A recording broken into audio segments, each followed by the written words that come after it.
We have a heartwarming story for you now out of Winona. A local couple there is sharing their story of love ahead of Valentine's Day after the pair created what you see behind us. It's their own hiking trail. With half of their property being forested, this project was a collaboration between the couple and the Minnesota DNR to be good stewards of their land.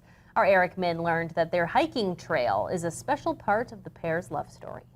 I was planning on proposing to Haley this year. A romantic plan that crossed paths with a private goal. It was kind of my dream to get a little bit of property. I was really excited when we first purchased it, and I was out there just gung-ho with a weed whacker at first to make trails. With half of their dream property being forested, the couple sought help from the Minnesota DNR. We've got a project working on reducing the invasives, and we'll probably follow up with native tree planting in there afterwards. And with that, the journey for a hiking trail began. A big part of it was access.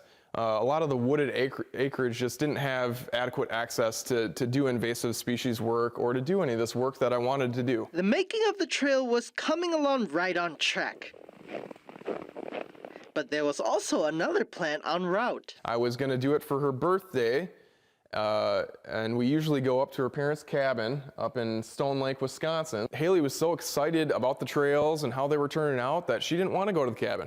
She just wanted to hike the trails and explore our new trails, and so the first time we hiked them together, I got down on a knee and proposed. A special moment created in a special place. I was definitely not expecting it. It was just somewhere where we can go every day and kind of relive the moment. Like, we walked past the spot all the time. He sent me the picture, and I'm just like, this is really special. In Winona, I'm Eric Min.